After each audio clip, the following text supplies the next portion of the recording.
Bisa.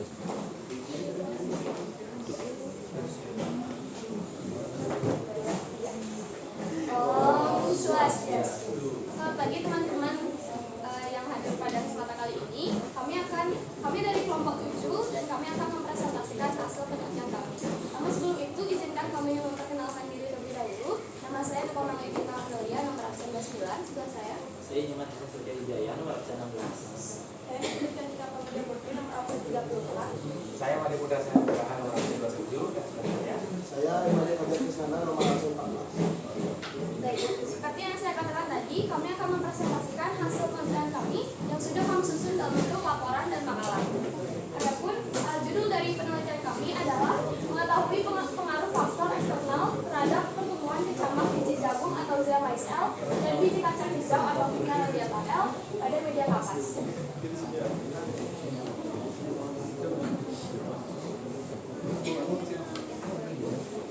Yang pertama adalah latar belakang masalah. Di sini kita mengetahui bahwa perkecambahan merupakan proses penguraian cadangan makanan yang terdapat pada biji dan embrio yang tumbuh menjadi tumbuhan baru. Perkecambahan ini dibagi menjadi dua jenis seperti yang kita tahu. Yang pertama ada OGL yang merupakan perkecambahan yang kotiledonya berada di bawah tanah, dan yang kedua epigel yang merupakan perkecambahan yang kotiledonya berada di atas tanah. Selanjutnya adalah perbedaan pertumbuhan dan perkembangan. Pertumbuhan ini seperti yang kita ketahui diartikan sebagai suatu proses pertumbuhan ukuran atau volume serta jumlah sel secara irreversible, yaitu tidak dapat kembali ke semula. Adapun perkembangan adalah suatu proses menuju kedewasaan, keadaan yang lebih dewasa. Nah, pertumbuhan dan perkembangan ini merupakan hasil interaksi antara faktor dalam atau faktor internal dan faktor luar atau faktor eksternal. Yang kita ketahui, faktor dalam ini adalah faktor yang mempengaruhi yang terdapat di dalam tubuh tumbuhan tersebut, seperti contohnya gen dan hormon. Adapun faktor luar yaitu faktor lingkungan, contohnya seperti nutrisi, air, cahaya, suhu, kelembapan, dan oksigen. Nah, potensi genetik ini hanya akan berkembang jika ditunjang oleh faktor lingkungan yang sesuai. Nah, dengan demikian, karakteristik yang ditampilkan oleh tumbuhan ditentukan oleh faktor genetik dan faktor lingkungan secara bersama-sama. Seperti yang kita ketahui, biji dapat berkecambah karena di dalamnya terdapat embrio atau lembaga tumbuhan. Biji kecambah ini dapat tumbuh dipengaruhi oleh beberapa faktor yang sudah saya sebutkan tadi. Dari keadaan tersebut, kami termotivasi untuk melakukan pengamatan terhadap tumbuhan biji kacang hijau dan biji jagung di dua tempat yang berbeda, yaitu di tempat gelap dan terang, serta durasi perendaman yang berbeda dan suhu pada air yang berbeda. Untuk itu kami membuktikannya dengan melakukan pengamatan yang sudah tercantum pada laporan ini. Selanjutnya, berdasarkan latar belakang yang telah saya uraikan tadi, maka dapat dirumuskan masalah sebagai berikut. Yang pertama, apa saja faktor-faktor luar yang mempengaruhi pertumbuhan kecambah, dan yang kedua, bagaimana pengaruh dari faktor-faktor luar tersebut terhadap pertumbuhan kecambah.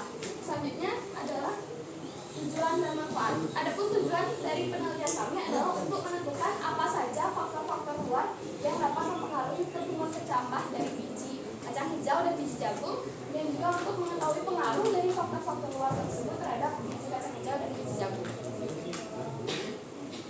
Selanjutnya akan dijelaskan oleh rekan saya. Baik, terima kasih atas waktunya. Itu adalah dokumentasi pertumbuhan biji kacang hijau yang telah direndam selama 30 menit dalam air biasa dan ditempatkan di tempat yang terang. Berikut adalah pertumbuhan biji kacang hijau yang telah direndam selama 24 jam dalam air biasa dan ditempatkan di tempat terang. Dan yang ini adalah pertumbuhan biji kacang hijau yang telah direndam selama 24 jam dalam air panas yang ditempatkan di tempat terang.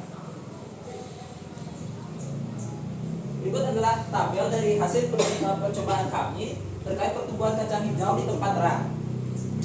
Pada pertumbuhan kacang hijau di tempat terang selama 30 menit, hampir seluruhnya telah tumbuh di hari ketiga, di mana pada hari ke-7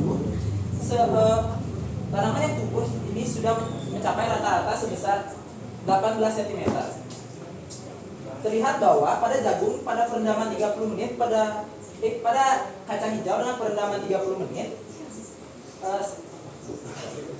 pada tabel 1 itu tidak pada kacang 1 itu tidak tumbuh diakibatkan perendaman yang 30 menit yang ternyata kurang efektif karena terlalu cepat, di mana inhibisi itu tidak berhasil terjadi. Kemudian pada tabel 2, pada perkecambahan kacang hijau 24 jam pada air biasa seluruhnya telah tumbuh di hari pertama, di mana di hari pertama ini memiliki panjang rata-rata sebesar 6,5 cm, dan dapat dilihat juga pada biji 3, 4, dan 5 memiliki pertumbuhan yang stagnan atau tidak mengalami pertumbuhan hingga di hari ke-5. Hal ini disebabkan karena biji kacang hijau yang mengalami kondisi anaerob, di mana biji ini kelebihan air dan menyebabkan kekurangan oksigen yang menghambat pertumbuhan kecambah. Sedangkan pada tabel ketiga, yaitu pertumbuhan kacang hijau dengan air panas selama 24 jam, dapat dilihat seluruhnya sudah tumbuh bermula di hari pertama, di mana di hari ke-7 itu memiliki rata-rata panjang sebesar 17 cm. Jadi yang dapat disimpulkan dari percobaan kacang hijau di tempat terang ini adalah perendaman dengan air panas 24 jam menjadi yang paling baik, kemudian diikuti oleh kacang hijau dengan air biasa selama 24 jam, dan yang terakhir adalah perendaman kacang hijau selama 30 menit. Baik, selanjutnya. Untuk selanjutnya akan dijelaskan oleh Pak. Oke, jadi selanjutnya itu adalah berikut dokumentasi dari pertumbuhan biji jagung yang telah direndam selama 30 menit dalam air biasa dan ditempatkan di tempat terang. Berikutnya pertumbuhan biji jagung yang telah direndam selama 24 jam dalam air biasa dan ditempatkan di tempat terang. Dan yang terakhir adalah dokumentasi pertumbuhan biji jagung yang telah direndam selama 24 jam dalam air panas dan ditempatkan di tempat terang. Baik, berikut adalah tabel pertumbuhan jagung yang 30 menit, 24 jam air biasa dan 24 jam air panas. Yang pertama itu adalah panjang kecambah jagung 30 menit dalam air biasa dan ditempatkan di tempat terang. Jadi pada tabel pertama ini ada dalam 7 hari hanya 2 yang berhasil menumbuhkan akar, yaitu pada biji kedua dan biji keempat. Dan hanya 1 yang berhasil menumbuhkan plumula, yaitu pada biji keempat dan memiliki rata-rata 3. Hal ini disebabkan mengapa biji pertama, kedua, ketiga, dan kelima tidak tumbuh, karena kulit biji jagung yang keras dan menyulitkan air untuk masuk ke dalam biji. Lalu pada tabel kedua, yaitu air biasa 24 jam yang ditempatkan di tempat terang, selama 7 hari hanya berhasil menumbuhkan 1 radikula dan berhasil hanya menumbuhkan 1 plumula. Dan pada biji pertama terdapat jamur karena berjamur pada hari keempat, yang dikarenakan disimpan di tempat yang tertutup, yang hangat dan lembab, yang merupakan kondisi ideal untuk pertumbuhannya jamur. Dan pada biji kedua dan ketiga dan keempat tidak tumbuh atau belum tumbuh. Lalu yang terakhir itu ada tabel ketiga, yaitu panas 24 jam. Pada tabel ketiga ini semuanya menumbuhkan radikula, namun hanya 4 yang menumbuhkan plumula, yaitu pada biji pertama, biji kedua, biji ketiga, dan biji keempat, yang memiliki rata-rata sebesar 6 cm. Hal ini mengindikasikan bahwa proses inhibisi berlangsung dengan maksimal, yang disebabkan karena air panas dapat meningkatkan daya permeabel biji jagung dan menggunakan dasar jagung yang keras. Jadi dalam ketiga tabel ini dapat disimpulkan bahwa ketiga pertumbuhan ini, jagung yang memiliki pertumbuhan paling baik adalah jagung dengan perendaman 24 jam air panas yang ditempatkan di tempat terang dengan memiliki rata-rata 6. Yang kedua itu ada jagung dengan rendaman air biasa selama 24 jam memiliki rata-rata 5. Dan yang terakhir itu adalah jagung yang direndam selama 30 menit air biasa dengan memberikan rata 7. Selanjutnya akan dijelaskan lagi. Baik, berikut adalah dokumentasi pertumbuhan biji kacang hijau yang telah direndam selama 30 menit dalam air biasa dan ditempatkan di tempat gelap. Selanjutnya ada dokumentasi pertumbuhan biji kacang hijau yang direndam selama 24 jam dalam air biasa dan ditempatkan di tempat gelap. Selanjutnya ini adalah pertumbuhan biji kacang hijau yang direndam selama 24 jam dalam air panas dan juga ditempatkan di tempat yang gelap. Jadi berikut adalah tabel pertumbuhan biji kacang hijau yang tempat gelap. Di pada tabel pertama ini bisa lihat bahwa biji kacang hijau dengan perendaman air biasa selama 30 menit hampir semua sudah tumbuh kecaman di hari ketiga. Di mana tinggi tanaman di hari ke-7 ini memiliki rata-rata 23,75 cm. Dapat lihat juga pada tabel pertumbuhan tanaman kacang hijau meningkat secara pesat hari demi hari. Jika dibandingkan dengan perlakuan perendaman lainnya, kacang hijau dengan perendaman selama 30 menit memiliki pertumbuhan yang lambat, di mana cabang baru tumbuh dari ketiga. Hal ini itu disebabkan karena biji itu mengalami kelebihan air. Hal ini dapat dilihat dari struktur biji setelah perendaman yang berubah warna menjadi pucat serta memiliki tekstur yang lembek.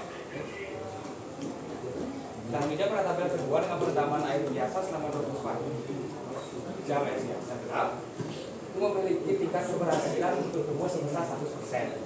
Dengan keseluruhan kacang hijau telah tumbuh mencapai pada hari yang pertama. Dan pada hari ke-7 semuanya memiliki rata-rata sebesar 22,6 cm.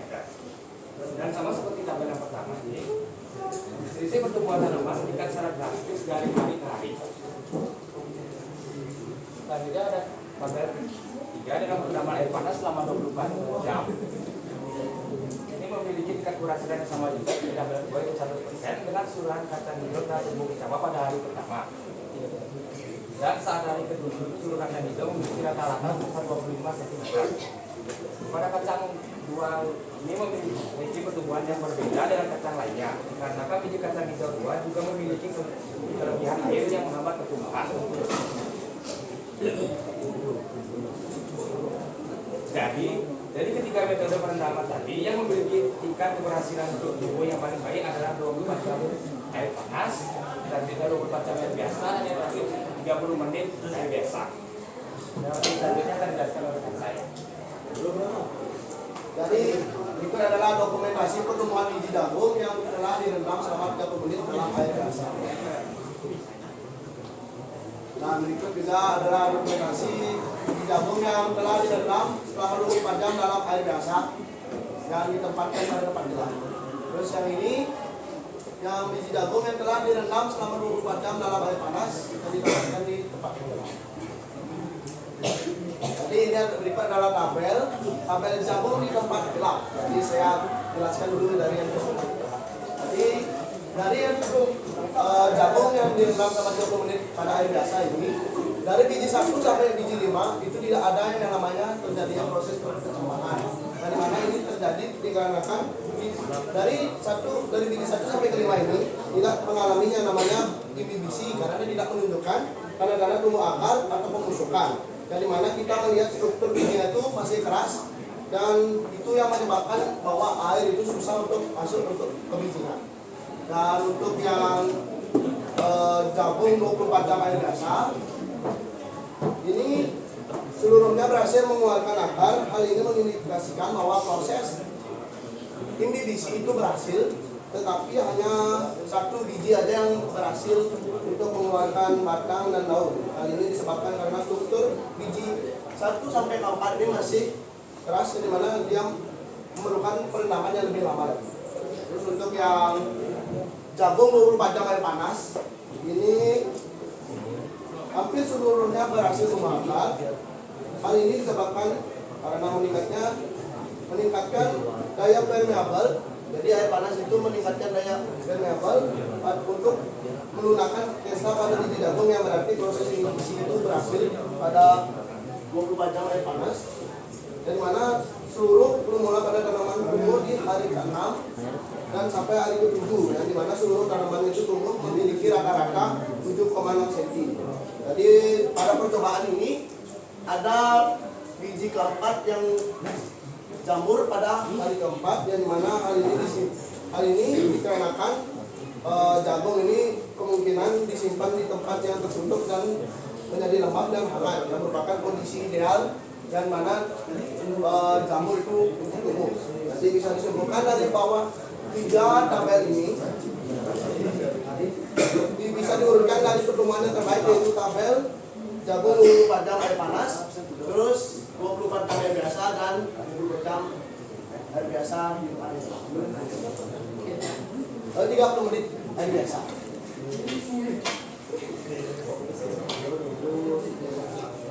Baik, selanjutnya adalah pengaruh intensitas cahaya terhadap pertumbuhan tanaman.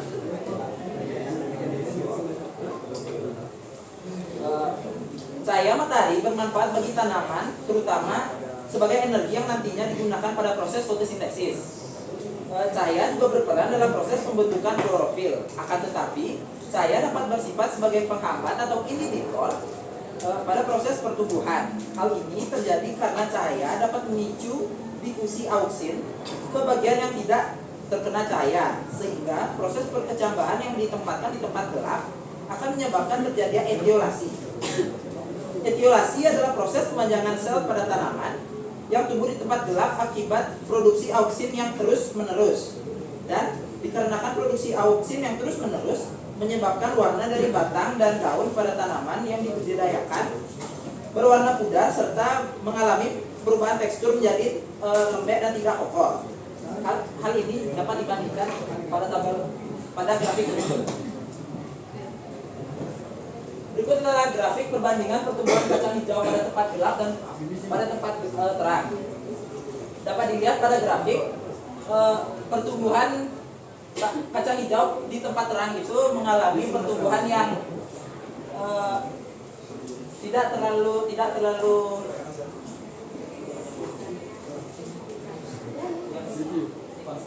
konstan, mengalami pertumbuhan yang konstan. Sedangkan pada tanaman kacang hijau yang gelap itu mengalami pertumbuhan yang ekstrim. Hal itu juga terjadi kepada pertumbuhan jagung, di mana yang gelap juga mengalami pertumbuhan yang ekstrim, sedangkan yang terang itu pertumbuhannya konstan. Jadi intensitas pencahayaan atau penyinaran yang berbeda akan menghasilkan semacam tumbuhan yang berbeda, di mana dapat dilihat pada grafik. Keenam grafik tersebut sebagian besar memiliki pola yang mirip, di mana pertumbuhan kecambah di tempat terang cenderung konstan, sedangkan pertumbuhan kecambah di tempat gelap semakin tinggi dibandingkan hari-hari sebelumnya. Baik, selanjutnya akan dijelaskan oleh rekan saya. Baik, berdasarkan penelitian yang telah kami lakukan, maka dapat disimpulkan bahwa beberapa faktor eksternal memiliki pengaruh yang signifikan terhadap pertumbuhan kecambah. Nah, seperti perbedaan pada jenis perendaman itu sangat berpengaruh terhadap proses inhibisi dan pertumbuhan awal perkecambahan pada biji. Lalu, intensitas cahaya memiliki pengaruh pada tinggi dan laju pertumbuhan tanaman, serta suhu dan kelembapan itu berpengaruh pada kehidupan perkecambahan. Nah, disarankan untuk penelitian selanjutnya bisa dicek dulu sebelum pelaksanaan percobaan itu direndam terlebih dahulu biji-bijian yang akan digunakan untuk mengetahui apakah biji tersebut bisa layak digunakan untuk penelitian, bisa layak digunakan untuk ditanam atau tidak. Untuk selanjutnya, sekian presentasi dari kami memohon kritik dan saran. Selanjutnya sesi pertanyaan. Ada yang ingin bertanya? Bertanya? Ya, Caca. Kenalkan, nama saya Rama Estelia Ahmad. Saya ingin bertanya kepada kelompok 7. Jadi pertanyaan saya itu tadi kan ada beberapa tabel yang ada yang tidak mengalami pertumbuhan dan ada juga yang jamuran. Berarti itu mengalami kebusukan ya? Bisa dibilang. Enggak ya, beda. Nah, dari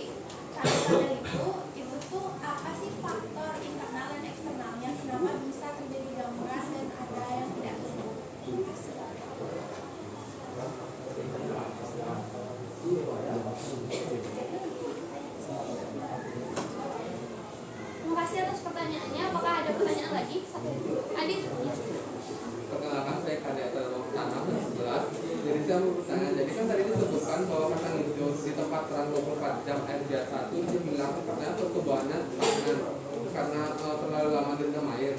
Terus kok yang 24 jam panas tuh enggak sama kan yang 24 jam biasa ya? Sama-sama direndam 24 jam. Jadi kenapa kok beda?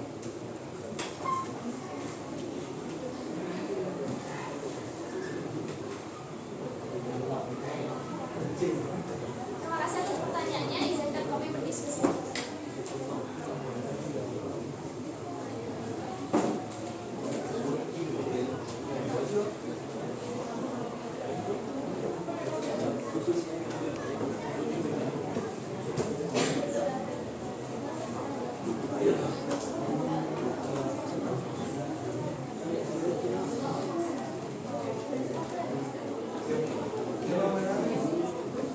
Ini nggak merekod. Oh itu.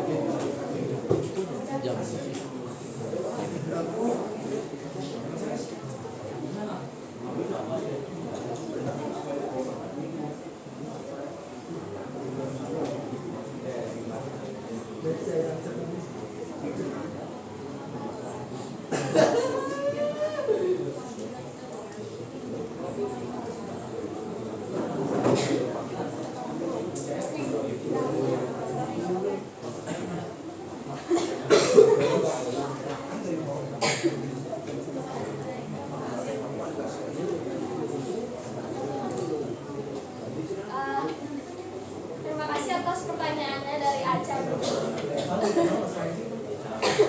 Saya izin menjawab, Aca. Tadi kan di pertanyaannya kenapa ada di bagian tabel jagung.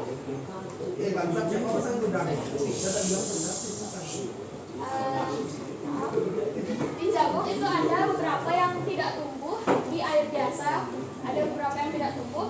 Itu karena jagung ini saat perendamannya itu kita menggunakan air biasa yang dimana tekstur kulit jagung itu keras, jadinya proses biologis itu tidak berjalan lancar. Ya, jadinya makanya pada yang air panas itu bisa tumbuh, terutama di yang 1, 3, dan 5 itu karena proses biologis berjalan lancar karena menggunakan air panas. Terus yang kedua ada pada kacang hijau.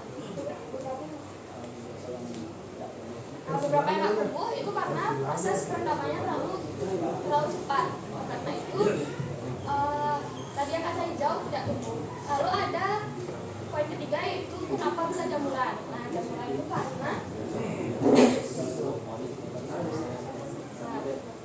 jamur itu karena suhu dan kelembapan udara yang terlalu rendah dari proses pencampahannya, makanya bisa berjamur. Apakah bisa diterima? Bisa. Terima kasih. Selanjutnya adalah pertanyaannya Adit.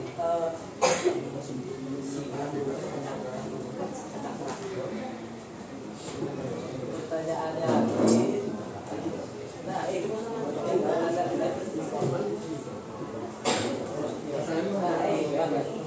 pada pertanyaannya Adit, kenapa sih di percobaan kacang hijau yang air biasa itu stagnan, sedangkan di air panas itu dia itu pertumbuhannya baik. Nah, jadi hal ini disebabkan karena air panas itu bisa mengaktifkan enzim pada biji. Kita ketahui ya di kotiledon itu ada protein-protein untuk jagung itu bertumbuh menjadi kecambah, itu kayak ada amilase, protease, maupun lipase.